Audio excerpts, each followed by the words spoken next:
Interface Video, in cooperation with Fairfield Federal, presents Fairfield Today.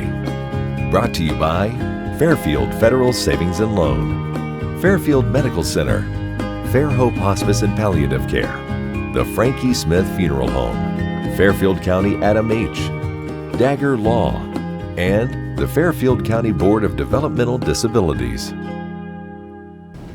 Hello friends, and welcome to Fairfield Today. Paul Jasson, your host, and we are in the lobby again of downtown Fairfield Federal, where they allow us each and every week to come in here and have a good show with, we hope, interesting guests and things that are going on. Of course, everything is about COVID-19. We understand that, and I mention that every week. There's not a guest I've had on since we've come back where COVID-19 hasn't been the lead item, no matter what the subject is, whether it's something going on in the community, whether it's a nonprofit, whether it's the schools, no matter what it is, it all begins with COVID-19. And certainly the one we're going to talk to today and our first guest is right up your alley.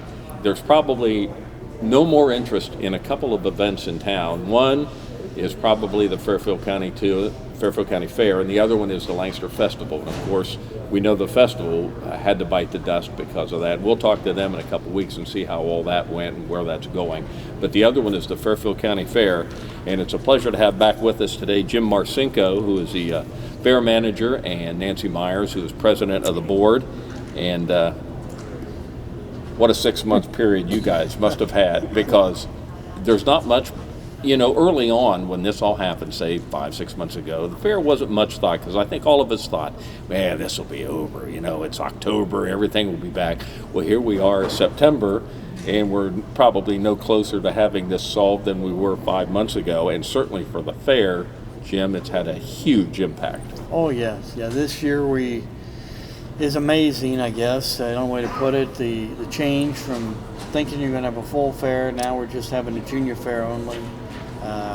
But that's I guess the main thing is we're having a junior fair only, and we'll be helping the junior fair and FFAers that have worked all the summer on their projects, and get that done and shown and sold, and so we can kind of finalize our projects. You know, Nancy, I think maybe again we look at some silver linings come out of things like this. Maybe it's nice to put. I think so much of the fair emphasis goes on other things. Whatever you have in the grandstand, whatever you have in the art hall, but really I've always felt the meat and potatoes of the fair has been the junior fair. Oh, yeah. And this year really the emphasis is on the junior fair. Right. I mean, when the fair was first started, it was actually all open for adults. And I think I don't know if I have this date right, but 1918 maybe, sometime around there, the junior fair actually started at Fairfield County Lancaster Fair. So, I mean, I think that the junior fair has just been one of the most best things for all of our students and our children around this community. Well, your kids went through it, Yes. and again, I'm a city boy here in Lancaster, but I certainly have a number of friends that did FFA and did things. I remember that one art hall, it's not that anymore, but it was all sewing. Yes. It was an entire wing of that art hall behind the paintings right there. That was all sewing. All sewing, everything's yes. sewing, and now things have changed. It's changed a lot, Yeah. yes. So, and we have changed. I mean, like the last time we spoke to you, I mean, we were planning on the full fair. Sure. So it's here we changed a lot. are a month later, Yes. and who knows in the next month when the actual fair is here. Let's hope in 6 more weeks that we still have a fair. I was telling Jim before we started, I saw on the schedule, when you look on your website there, it says final schedule for the junior fair. Well, I'm sure that's not the case. It may be, but you've used your printer a lot to retype things and redo right. things around, and here we are a month away from the fair, and golly, in that month, who knows what will happen. Better or worse. We hope better, but who knows? Right, exactly. We can control that. That's for sure. So we look at things that we know. Will it be all the classes of animals and kids? Will all of that still continue as it was? Yes. Yep. Yeah. Everything like normal that way. Okay, and it'll be a little different on how many people probably are allowed in. Family members only. Is that kind of how it's working? Well, that's kind of where we're leaning. Yes. Try to have just the 4-H'ers and their families. Sure. And Now, will the ones that want to bid on it, will they be allowed? Will that be all live streamed, or how will that be? The plan right now is to have the actual buyers at the fair itself. Okay. Also. Able to have Right. them there. But We just won't have the animals coming through with Yeah. the kids. Sure. It'll be the champions. Yeah. The champions will be there. Yeah. But we definitely want our buyers to come. Yeah. I mean, these kids, they need some support this year. Of all years, they need support from It's our really buyers. been rough for them. I mean, Yes. they've kind of been lost on the Yes. wayside. You don't want that to happen. We don't want that to happen. So I think the fair thing was always the last and the best. I think that's one Exactly. of the things that you always have gone about the fair. Well, you're still the last. We know that, and we think you're going to have We're one of going the to be best the here. best. And the way you've programmed it to do a lot of this with Interphase is going to be there. I know that, and they're going to be live streaming some of this and broadcasting it. So you're still trying to give the kids this recognition that they deserve. Correct. And then that way the individuals or the grandparents that can't come to the fair, or Sure. should maybe not come to the fair, Sure. they can still watch it on TV. And, Yeah. And then actually, one thing other we're going to have is that Bob will be allowed. They can purchase like a memory stick of the day's events that day that they're showing, or And whatever. always have that. They can Always have that have to it. save. and Take it home, show it to grandparents, do whatever they want. And we've talked about that with the other guests we've had on too. Last week had Larry Hanna on and some other people, and maybe there's some good things to come out. It's going to be different. Obviously, your fair is going to be different, but maybe something like that where you always have that. Maybe in the past you That's didn't a have memory that. that they never. Yeah. They'll always remember this year. Sure. I think about that. The kids that just graduated, the ones that lost everything in the spring and graduated, obviously they're terrible situation. But I'm thinking maybe in 5 or 10 years when they have their reunion, we'll say, well, we were the class remember that, you'll never laugh forget about the it. class of 2020 Yes. because that was the one. So maybe that's Maybe good. it's good. Now, no grandstand talent, no horse racing. Well, no, we'll have horse racing. Oh, you are going to have horse But racing. no spectators. But no spectators. We're allowed to do that. Rather horse racing, harness racing will be a one-day thing rather than 2 days. Will you be able to bet parimutuel? No, you won't be able to do paramutual. Just be able to have the racing. Just have the racing. Nice. Isn't that's more for the horse owners and the riders? Sure. That way they get some money too. Sure. Keep them going. That's my thinking. But yeah, we're planning on that'll be on Wednesday. Okay. Pretty much an all-day thing because they're going to condense it all in one day. for And that. so another thing that I'm sure bit the dust was the art hall. Correct. I mean, with all the good foods and everything that you're able to go through there, the art and No rides and games. no rides and games. Yeah. It's just, well, and I'm sure these vendors, they're used to it by now. You're the last one because so they've gone through it with multiple fairs earlier. But it's been really hard on the vendors. It has to be really hard. Every week for how long the fair They've schedule missed was. all their fair. Yeah. Their fair circuit, yes. Yeah, we've been trying to help them out a little bit, the food vendors, by having some at the fairgrounds each weekend. So hopefully, everybody's had a chance to get some of that. We're going to continue doing that until fall, obviously. No.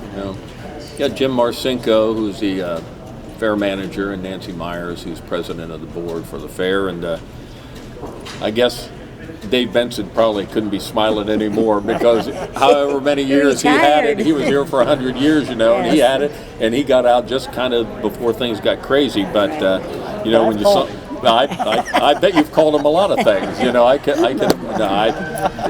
love Dave and the job he did. We used to have him and Stan and Dave were just a great combination. Yeah. They did that for years and years. They went to all the clubs and visited and did everything. And certainly the fair is just so well known. Right. Dave's probably glad to be watching this at home for a little bit. Yeah, I think he's a little more relaxed. more that relaxed. way. Yeah. He'd be pretty tense right now. I just know that he's wound kind of tight on some of these Yes. things like this. Yes. So here we are, a month away from the fair, and I guess you've got things. It's in stone until tomorrow, Till tomorrow. and then Yes. different. Can I kind of do a little promo on Absolutely. the auctions? The auction on Thursday will start probably around 5 o'clock. I wanted to make sure These I are cut the this- animals? These are the animal Okay. auctions, yes. And we'll be doing steers, dairy, dairy products, dairy feeder, and swine on Thursday. Okay. Friday, they're going to be doing, it will start at 10, and we'll have sheep, rabbits, poultry, and dairy goats. So this is for the buyers. Please come, Yeah. Do you think are indications so far that you're going to have as many kids? Oh, I think there's going to be quite a few kids. Yeah. Yes, because they didn't have a whole lot this summer to do.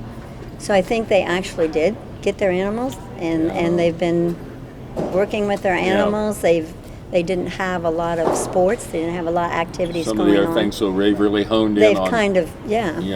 Right. It seems like the numbers are up, don't you think? I think so. We'll find out more. That entries for the junior fair is kind of coming to a close. Okay. For the fair. So you'll know then. But so far, it's looking like the Right. junior fair is the way to go. Right. Oh, yeah. No.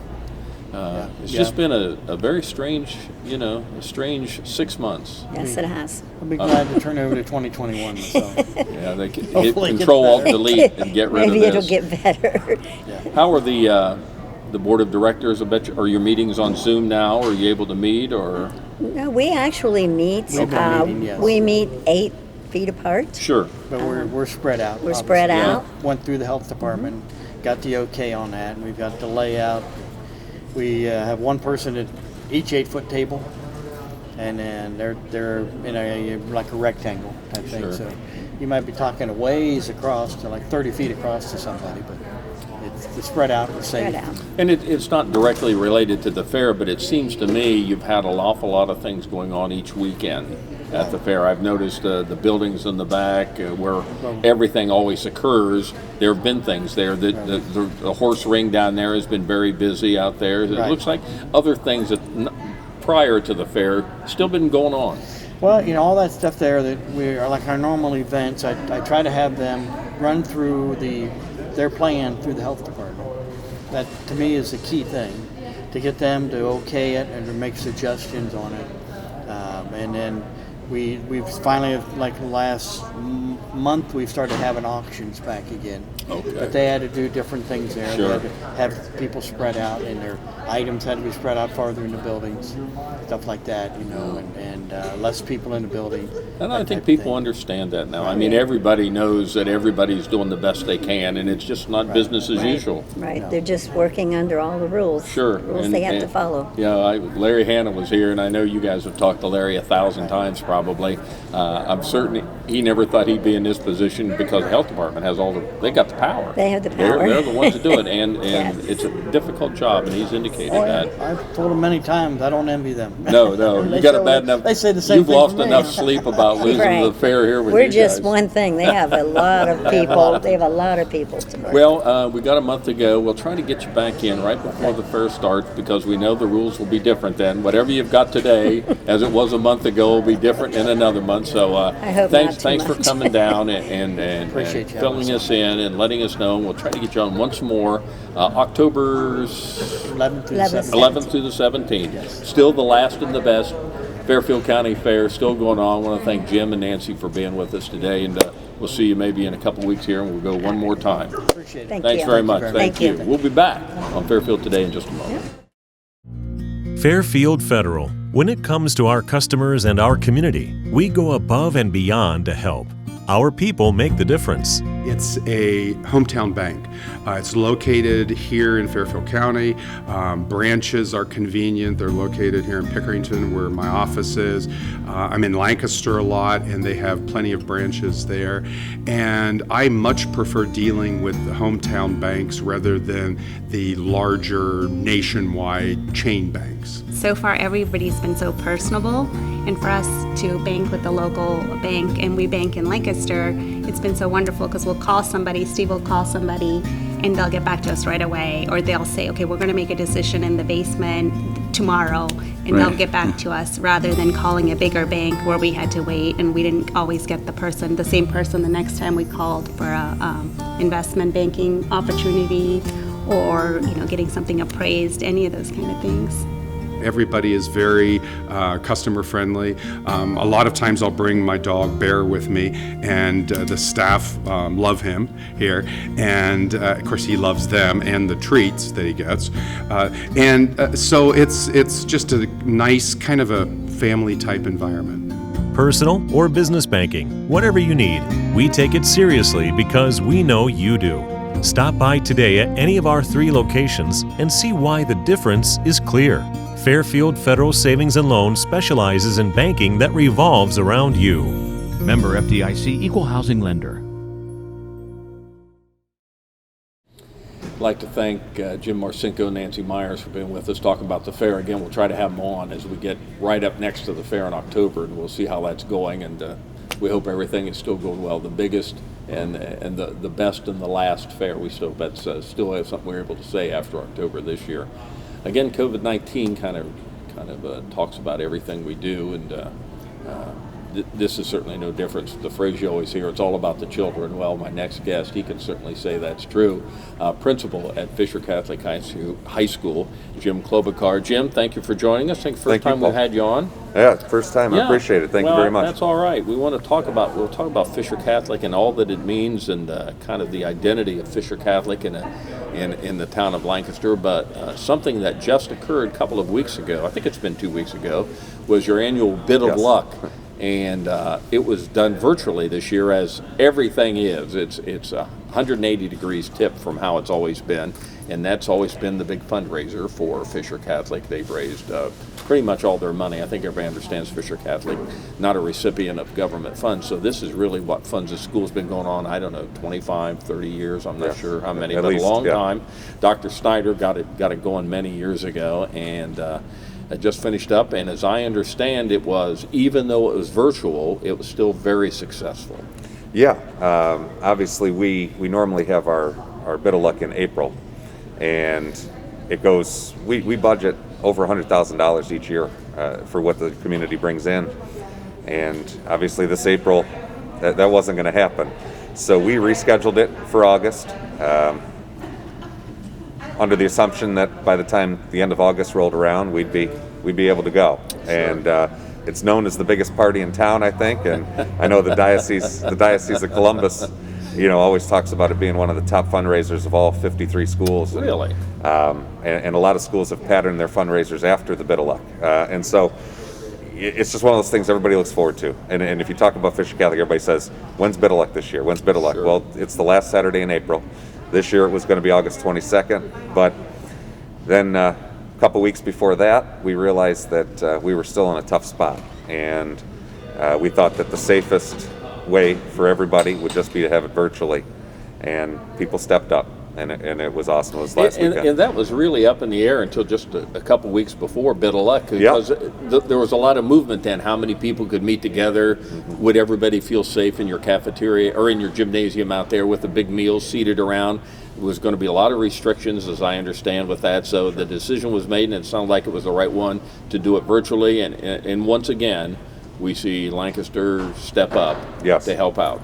Absolutely. I mean, we opened it up.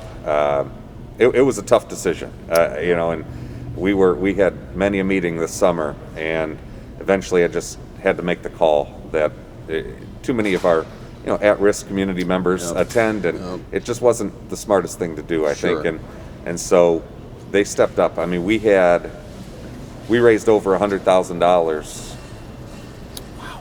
in online, and you got to think probably a lot of people that participate normally in Bit of Luck aren't your more internet-friendly groups. Sure. It's some of our older alumni and people that have helped out. And I mean, for them to come together and raise over $100,000, almost as much as we would normally raise in any other year, was fantastic. And it really does a lot for the school. And I can't tell people how much we appreciate that. Well, this was a big moment, and it was I'm sure you've had some sleepless nights worrying about, because if this doesn't come off, we got some questions here that come September are going to have to answer, and maybe make more tough decisions. So we're glad the community stepped up here and came through with that, and we hope next year the Bit of Luck will be back on schedule. But I think when this started back in March, we thought, well, by the time it's Bit of Luck time, don't you worry about that. Well, we're even now talking the fair is completely different from, we just talked to them, and that's in October.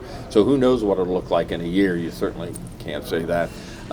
You guys out at Fisher Catholic, guys and girls that attend Fisher Catholic, actually kind of had maybe a run-through week last week and got underway. I think you have the advantage of being a smaller school. You can social distance, let's say, easier than Lancaster High School would be able to do it. So that part's worked out a little easier for you?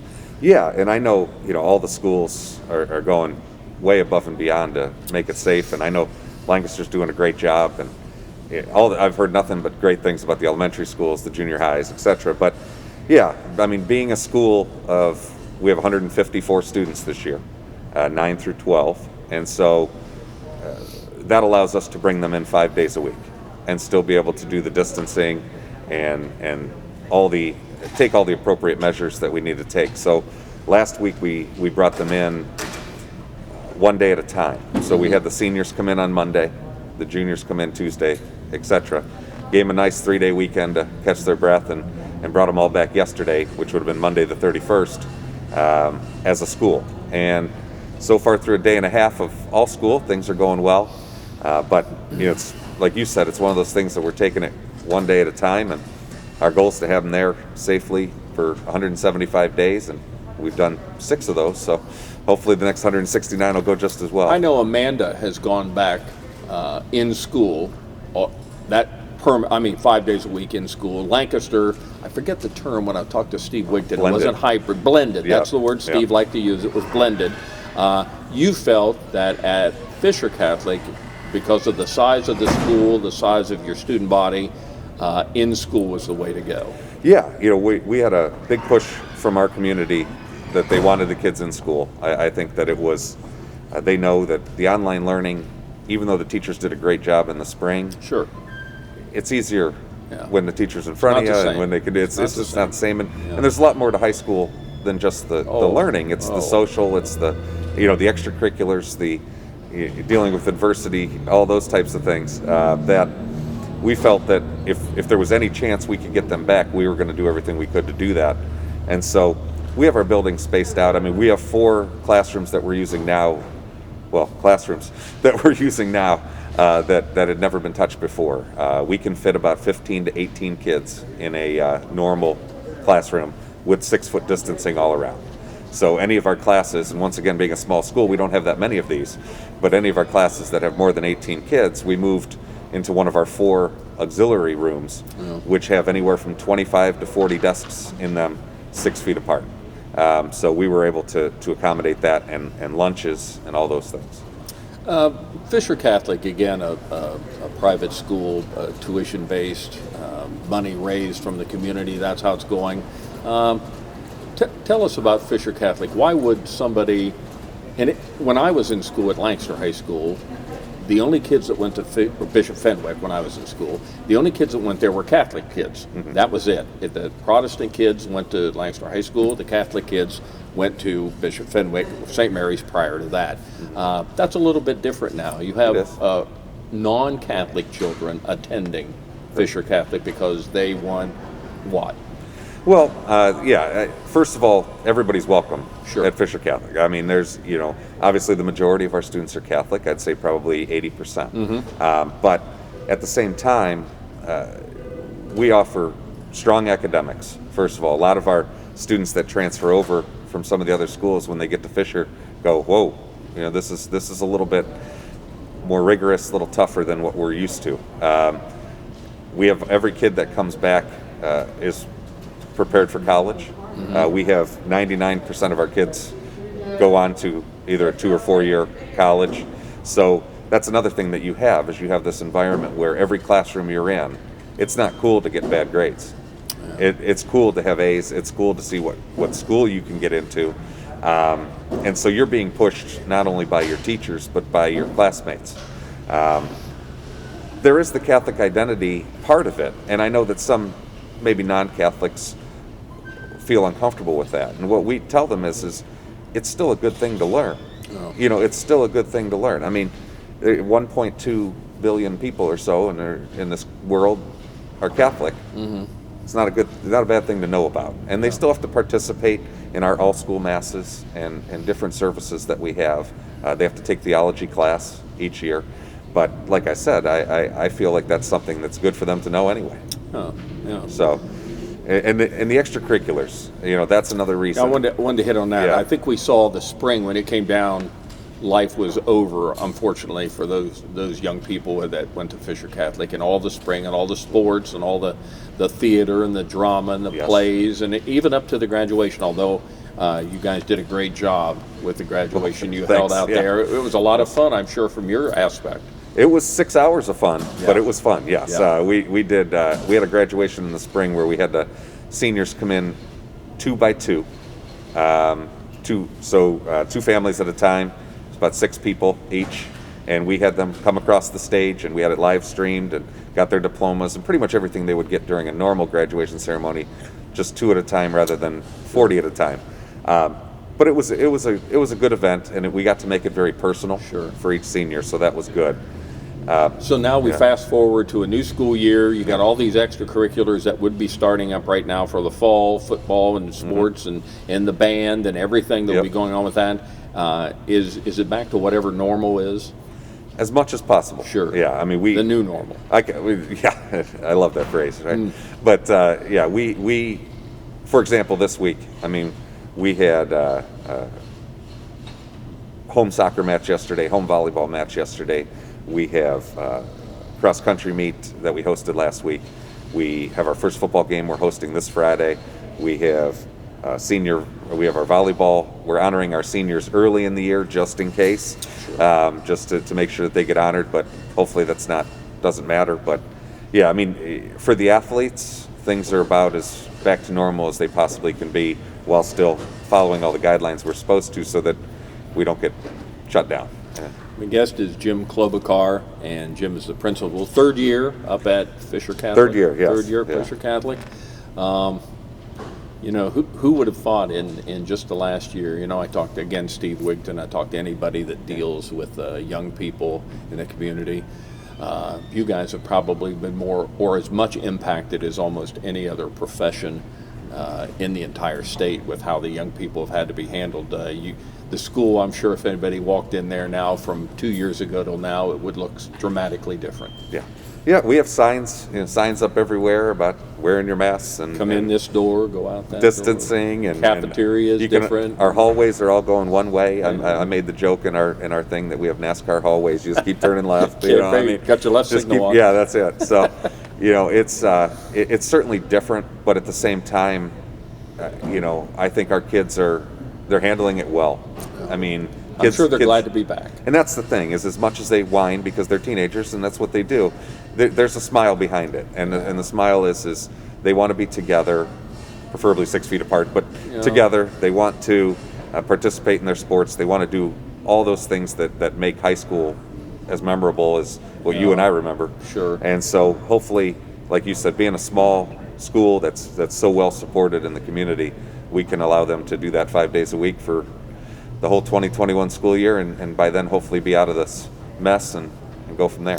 Well, Fisher Catholic is an integral part of the community, the Catholic experience. Again, St. Mary's, as I remember it, Bishop Fenwick when I was in, then gone to Fisher Catholic now. I mean, it's an important part of the community, and certainly in this time of COVID-19, the changes you've made. Again, every school has had to make changes. You guys are going back. We hope this is the way to go, and it works out the entire school year. And as we move on through the school year, we hope that we see the graduation next year back to, again, whatever normal becomes. I guess that's our fervent prayer. Yeah, we're praying every day. I can tell you that. And one of the things we do is we start off every day with prayer.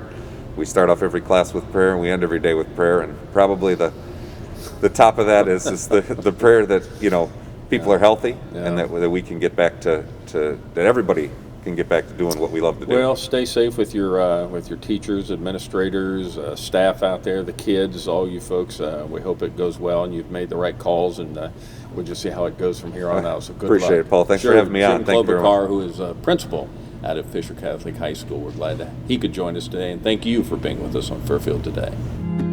Interface Video, in cooperation with Fairfield Federal, presents Fairfield Today.